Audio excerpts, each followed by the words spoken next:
Vou relatar os fatos e dar a minha opinião particular, deixando para cada pessoa que ouvir ter a sua própria interpretação da forma que lhe for conveniente.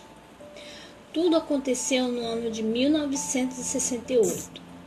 Nessa época eu tinha apenas 8 anos de idade.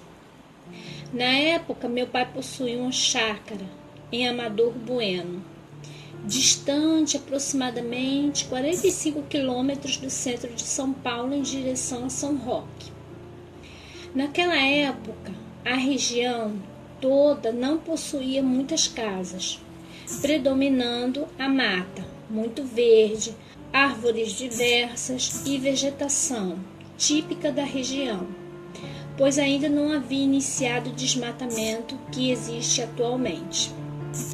Na chácara do meu pai existiam 2 casas, sendo uma para o caseiro e sua família e a outra para ficarmos quando passávamos o final de semana lá de vez em quando.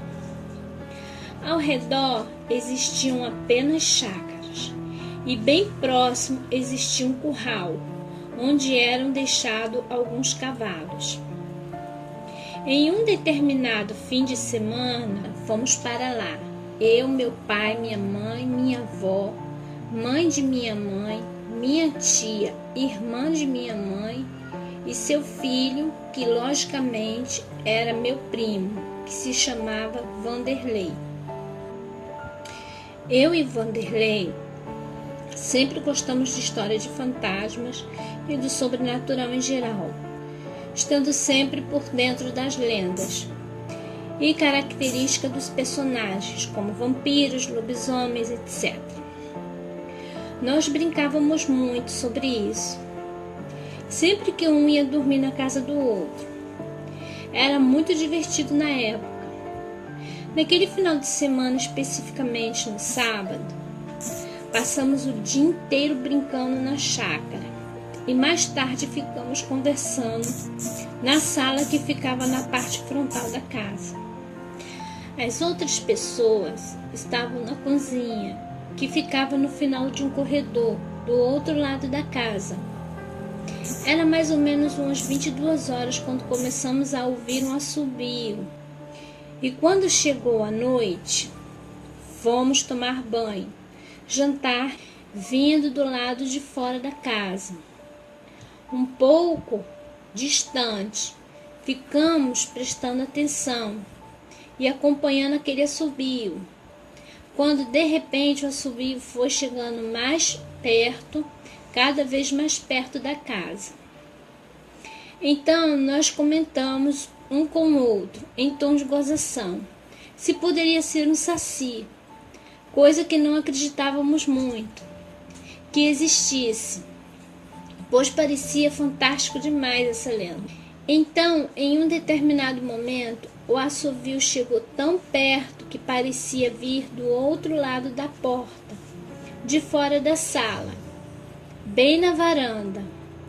Eu e o Vanderlei ficamos arrepiados com aquele som e com muito medo fomos dar uma olhada pela janela, estando muito escuro do lado de fora.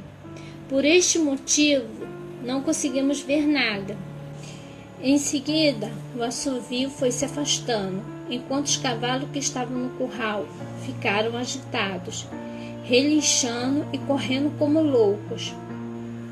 Depois ouvimos mais alguns barulhos, como se fosse alguma coisa correndo, batendo madeiras. Contei para o meu pai e para minha mãe, e eles não quiseram que saíssemos para fora, dizendo que de manhã cedo eles iriam ver se algo errado aconteceu. Então fomos dormir, mas morrendo de medo daquele fato estranho que havia acontecido. Quando amanheceu no domingo, fomos logo examinar os arredores para ver se encontrávamos algo de anormal. Foi quando, por espanto, vimos no curral todos os cavalos com suas crinas amarradas com pequeninos nó, sendo que a mesma coisa aconteceu com seus rabos. Não havia um cavalo sequer que não tivesse ficado com suas crinas e rabos com nós.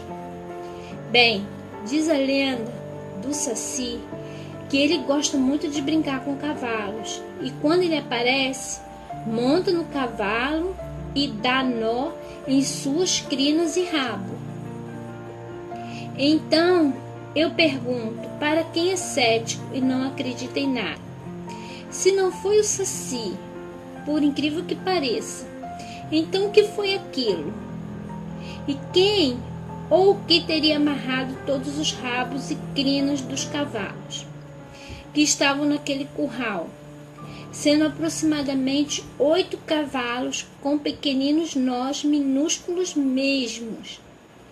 Acredito eu que ninguém passaria a noite toda dando minúsculos e preciosos nós nos pelos dos cavalos e ainda no escuro só por brincadeira. E ainda com aquela precisão toda com que estavam feitos. Agora, que é incrível, sei que é, mas aconteceu, garanto que aconteceu. Para reforçar a veracidade desse relato, não omiti nomes nem tampouco o local onde ocorreram os fatos, deixando bem nítido para quem quiser analisar. É claramente sabido que muitas coisas estranhas acontecem no mundo, várias sem explicação.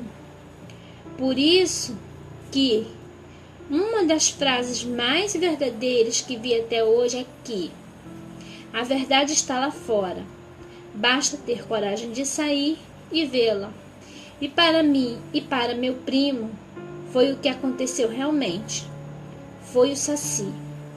Meu nome é Antônio Carlos, moro em Osasco, São Paulo. Obrigado, boa noite.